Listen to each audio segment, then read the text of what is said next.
We are living through a time when the process of science and public understanding of that process are more important than ever.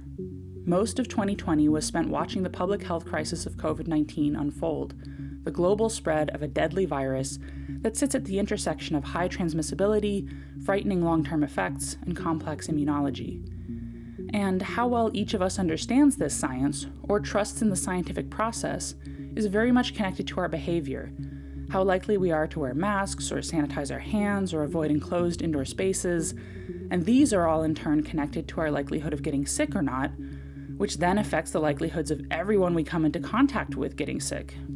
Understanding the science of COVID is a literal life or death matter for so many of us, and our choices could have terrifying impacts on people we might never meet through the web of interconnection that defines modern society. If you love that interconnection, this has probably been a tough year for you, as we've had to isolate ourselves so much from each other. But if you buy into Jean-Paul Sartre's idea that hell is other people, well, it's also been a tough year because we are more dependent on each other than ever before, with the societal weight of our actions amplified by this crisis, and hence the judgment amplified too.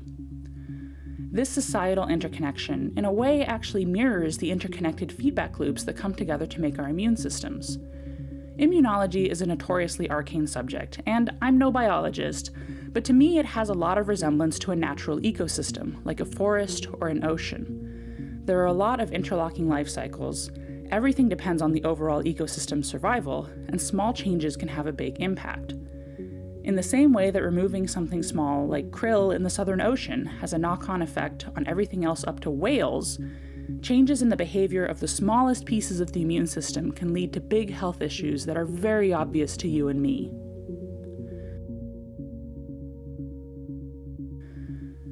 The immune system can be roughly divided into an innate piece that can act fast and an adaptive piece that's a bit slower but can learn from past history.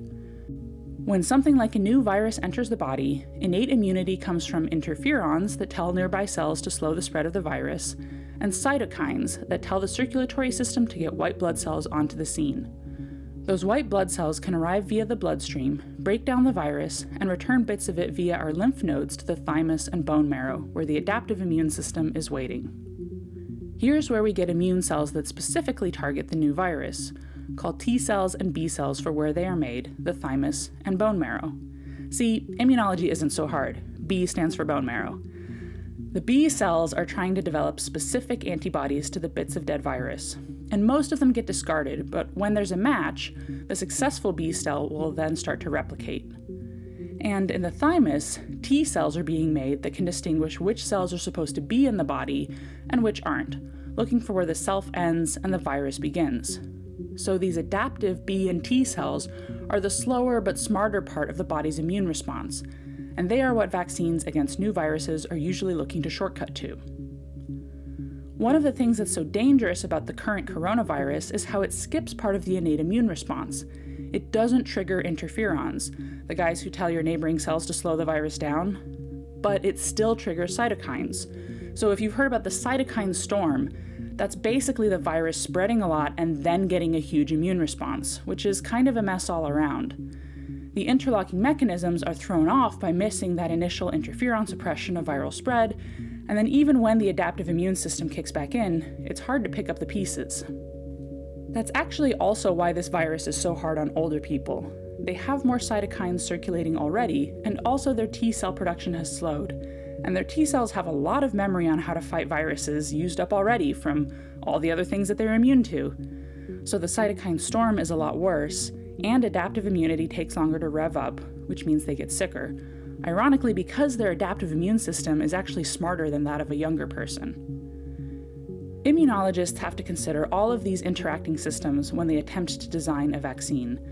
It's not as simple as blocking or allowing the virus to act, because there's so much going on. It's actually kind of a microcosm for how we have treated the virus at a macro scale. You can't just tell people to make one behavioral change to stop the spread of the virus. You need lots of things, like wearing a mask, washing your hands, staying apart. And you need to think about what behaviors could break those rules and why. I spoke to one of my oldest friends about this, Stephanie McCalla, who is a professor of bioengineering and an RNA diagnostics expert at Montana State University. My background is biomedical engineering, and most of my research involves molecular diagnostics, so finding sort of faster, cheaper, better ways to diagnose disease. Now, I definitely want to hear about faster ways to diagnose disease, but I also want to ask if you're wearing a slanket. I am wearing a slanket. Thank you for noticing. It is very comfortable and stylish. The slanket is basically the Louis Vuitton of personal warmth options. So That's true. Everyone says it.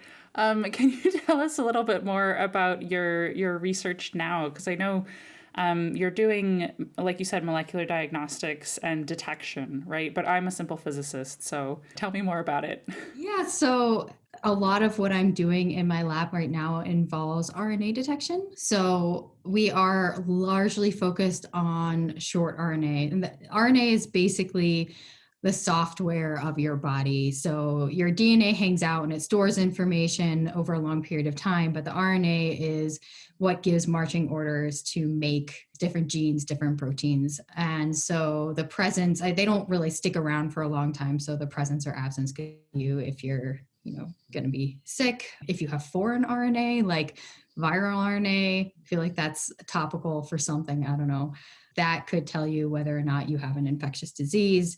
So that's a lot of what we do. And that could range from figuring out better ways to take that RNA, which could be in really low amounts, and pull it out of your bodily fluids and make sure it's stable so you can figure out if it's there or not, to figuring out faster ways to just detect it, to take the RNA that you pulled out of your sample and see how much of it is there.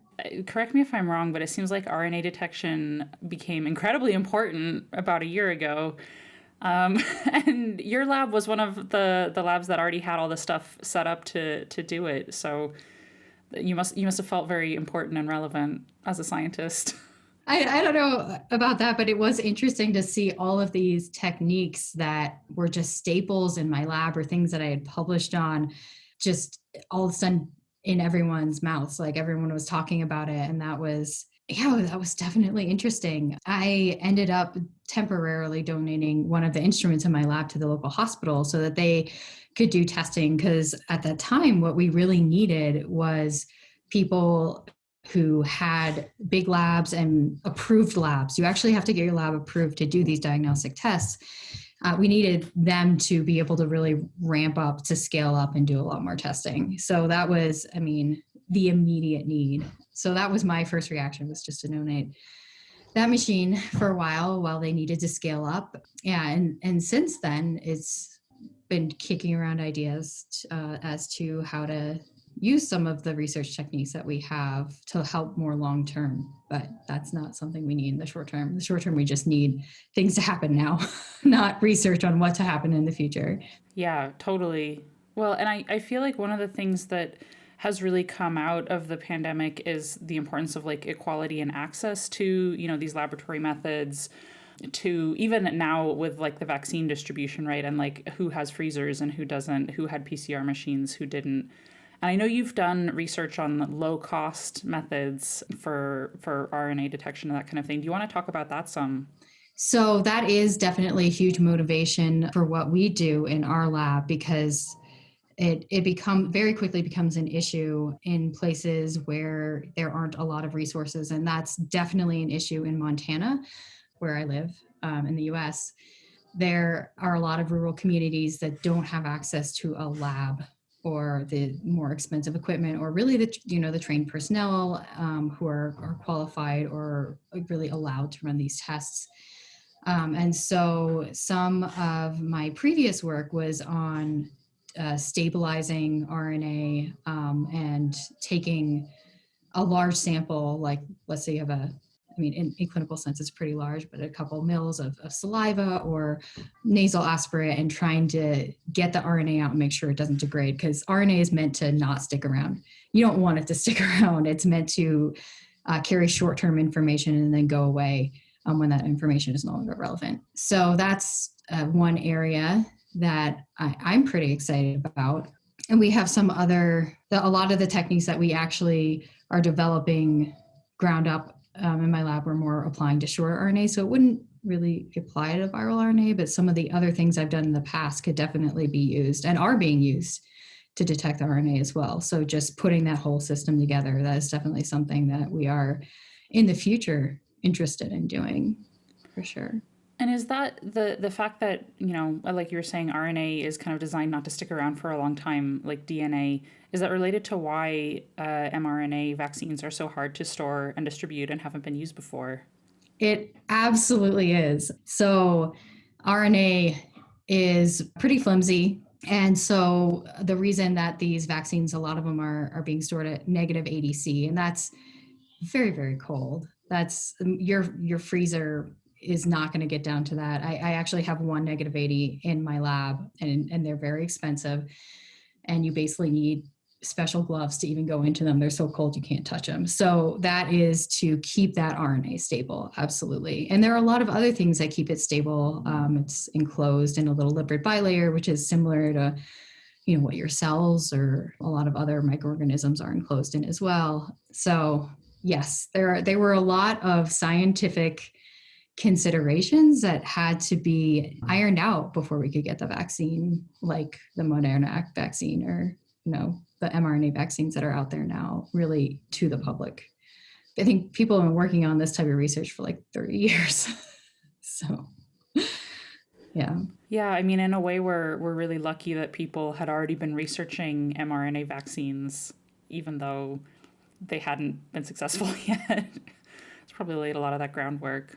Definitely. And so many people contributed to that effort and a lot of federal research dollars. And yeah, if we had just started working on it now, because all of a sudden it seemed relevant, we'd be in a whole lot of trouble. So definitely grateful that was an area of research for sure. Yeah. Well, I think that leads in nicely to something I know we've talked about a lot before about like how academia promotes some types of research over others and some types of people over others. Sean, edit this out. But like in the pandemic, I think it's been really interesting watching like kind of who gets lauded as an expert and who are the people that are just like donating, their time and their lab equipment to help versus the people that are maybe trying to use it to further their own career. So could you talk about that some, but you don't have to name names. Yeah, I mean, I think it's so academia is not necessarily a meritocracy. And I don't really think that that's a controversial statement, though there are people who would disagree with it. And certainly a lot of the people who are getting rich and famous off of, for example, the mRNA vaccines worked really hard and contributed to the effort. But I think there was some mention, I think you maybe were talking about this earlier, of the person who was really contributing to allowing this vaccine to be injected into the human body without making the immune system completely freak out. I mean, your immune system is designed to freak out if some weird unknown RNA is there. And the person who figured out how to make sure your immune system didn't freak out because of weird unknown RNA and just go in complete overdrive is getting very little benefit from this. So again, I think you guys already talked about this, but I do think, yes, a lot of who become successful are the people who can play the game, can talk a big talk and go out there and give the 10,000 foot view to investors and really invest the time. And that type of sort of brash overconfidence is less likely to be accepted if it comes from a minoritized person in science. This is just my 2 cents on that. Yeah. I can say sort of from experience, sort of straddling the world between chemical and biological and biomedical engineering, that there's a bit of a bias against the more pure biology side. And let me be clear, biology is really hard. Like these experiments, you have to be just a wizard at experimental design to really figure out what's going on in a biological system. But there is this attitude that the more biological you are, the less, rigorous and mathematical. And it just, to me, always feels a little bit coded in sexism, personally. That has been my experience. And so there is this attitude that I've seen from a lot of, for example, chemical engineers, that they invented bioengineering, that biomedical engineering is their effort and they can go in and do anything, but only a chemical engineer can be a chemical engineer. I've actually heard those exact words from many chemical engineers, and I think that's a bit harmful, personally. But I mean, more in reference to COVID, I think it's important for people to realize, and this is just my opinion, obviously, that when somebody's being held up as an expert or trying to explain a certain field of science, it's not always going to be the person who knows the most. It's going to be the person who has the platform or who wants the platform. Do you think that any of those kind of like biases in academia or in like biomedical research are going to get any better as a result of what we've seen happen with COVID over the last year? Like we've seen a big, kind of core area of research finally pay off. And we've seen that there are equality issues around this kind of research as well. So do you think that there are going to be some positive outcomes from this, aside from obviously vaccinating everybody? Yes. Honestly, on the social level, I think there could be some positive things that come out of it. I'm not sure I see it happening in science, and maybe I'm just being a pessimist. I'm really excited about mRNA vaccines. They've sort of never been approved before fully, and they are. So some of the methods to create RNA in a lab are things that they're so standard. I've definitely done them before. They're so easy. It's so easy to scale up. So I think hopefully that's going to be a big part of what comes out of this is more accessible vaccines that eventually will help scale up the number of vaccines that can be put out there. Socially in science, it'd be cool if this made scientists sort of more trusted, better figures, but I just don't see a big change in sight for looking for the most viable expertise over the loudest voices in the room. I don't know if you agree, Jessamine.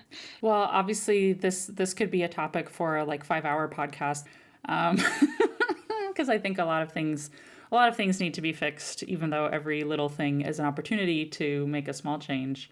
But yeah, so I guess in terms of COVID too, do you feel like COVID and having such a big public health thing happen in your research area, has it changed the way that you talk about your work at all? Like the tone you use or how you frame it? A little bit. Honestly, it probably should change the way I talk about my work. I have a tendency, I think a lot of scientists have the same problem, that we want to give all the nitty-gritty details because the answer is never simple. The answer is always, well, it depends. And let me explain to you for half an hour every tiny detail of what could happen and what could go wrong and what could go right. And most people just don't have the time for that. So I think what I've learned from talking to a lot of people about diagnostics and how do you diagnose COVID and how do you do it better or faster and what are the different uses of different tests is to find a way to pull out the most important message. So I guess that is one thing that has changed for me, is instead of trying to tell everybody every little nitty-gritty detail, is to actually try to do some science communication that I am admittedly not very good at. I don't have a lot of experience with, but to try to really find a way to tell people why what I do is important and why they should care. What Steph said is a great reminder that science communication isn't just about the facts, especially given that research shows telling people facts does not change their minds. It's the bigger picture, how those facts matter, and what stories we tell about them. The science by itself is not enough. We need the social sciences to tell us about vaccine uptake, behavioral change, how different communities in different parts of the world are affected differently, And we need arts like storytelling and comedy to help us get the most important messages across. Going to the same pedantic talking heads as experts is unfortunately very likely to alienate the public, as we've seen, and more interdisciplinary forms of expertise are needed. This is where comedy can play a role. At the very start of the pandemic, Kyle Marion Viterbo ran a comedy event in New York City called Asians Strike Back, a coronavirus comedy and science show, which brought together some of New York's best Asian comedians with Asian and Asian American virologists and epidemiologists to dig into COVID, xenophobia, and the Asian diaspora. The comedians called out the racism in early coverage of the pandemic, challenging biases at the intersection of science and society. Sadly, this has only become more important in the years since, when physical and verbal assaults against Asians have continued to rise. We can't just focus on the science. We also need to think about how science is discussed and about who has power in these conversations. In a year or two, when vaccination is widespread, we can hopefully look back at this pandemic and learn a few things about how to bring science, experts, and the public together. Science communication could be hugely changed by this experience, and I think it'll be for the better.